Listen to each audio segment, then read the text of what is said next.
क्या आपने कभी ये सोचा है कि कुछ लोग ज़िंदगी में इतना कुछ हासिल कैसे कर लेते हैं?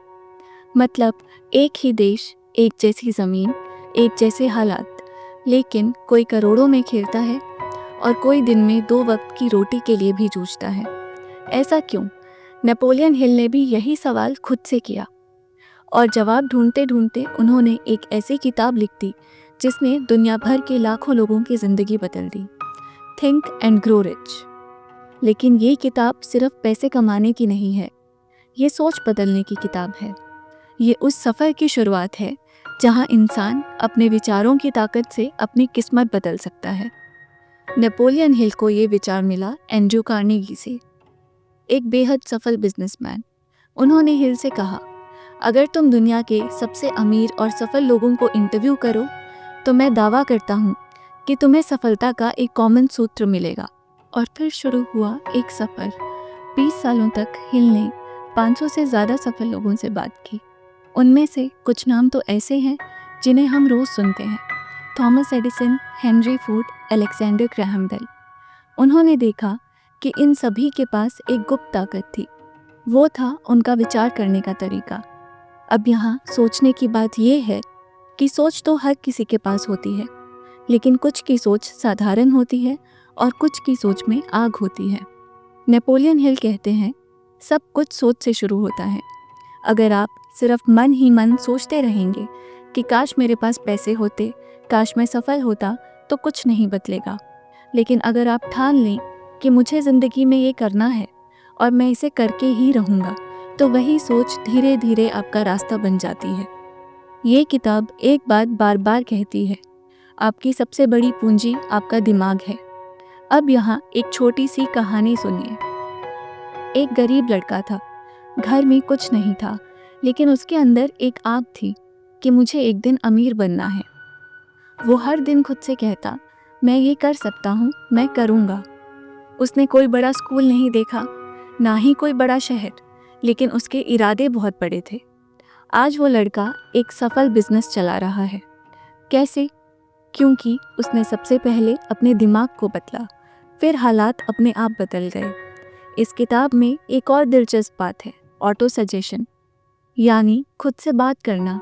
ये मत सोचिए कि ये फालतू बात है। जब आप हर दिन खुद को ये कहते हैं कि मैं नाकाम हूँ, तो आपका दिमाग उस पर यकीन करने लगता है।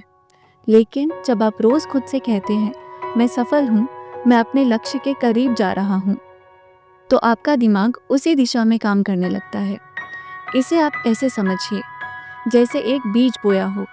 अगर आपने उम्मीद का बीज बोया तो वो धीरे धीरे फल देगा, लेकिन अगर आपने डर, शक या हार का बीज बोया तो वही उगेगा।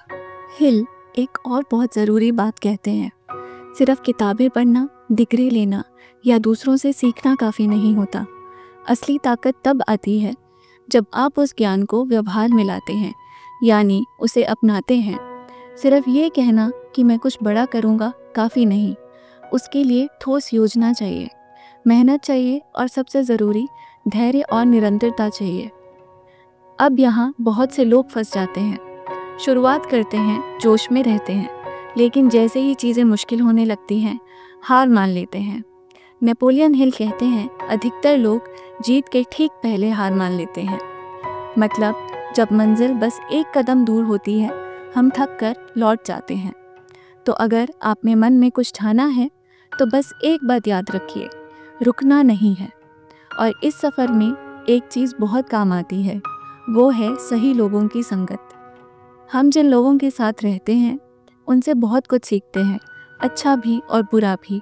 इसलिए हिल सलाह देते हैं कि अपने आसपास ऐसे लोग रखें जो आपके सपनों में यकीन करते हों, जो आपको ऊपर उठाएं, जो हर वक्त आपको याद दिलाएं कि तू ये कर सकता है। अब एक ऐसी बात जो शायद सबसे कम लोग समझते हैं। हिल कहते हैं कि इंसान के अंदर ऊर्जा होती है जो अक्सर गलत दिशा में चली जाती है, लेकिन अगर हम उस ऊर्जा को सही दिशा दें, अपने काम, अपने मकसद, अपने सपने में लगा दें, तो वही ऊर्जा हमें ऊपर उठा सकती है। और आखिर में जब आप लगातार सही सोचते हैं, सही काम करते हैं और सही लोगों के साथ रहते हैं, तो एक समय ऐसा आता है जब आपको अपने अंदर से आवाज़ आने लगती है, वो आवाज़ जिसे हिल ने सिक्स्थ सेंस कहा है। वो आपको सही रास्ता दिखाती है, जैसे कोई अंदर से कह रहा हो, यही रास्ता है, यही वक्त है।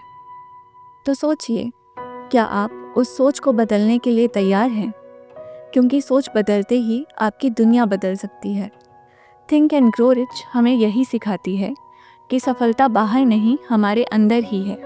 जो देखना चाहता है वही रास्ता ढूंढता है, और जो सिर्फ सोचता रहता है वो एक दिन सोचते सोचते थक जाता है।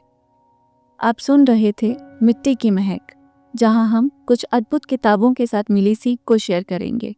मिलते हैं अगले वीडियो में एक और प्रेरणादायक किताब के साथ। धन्यवाद।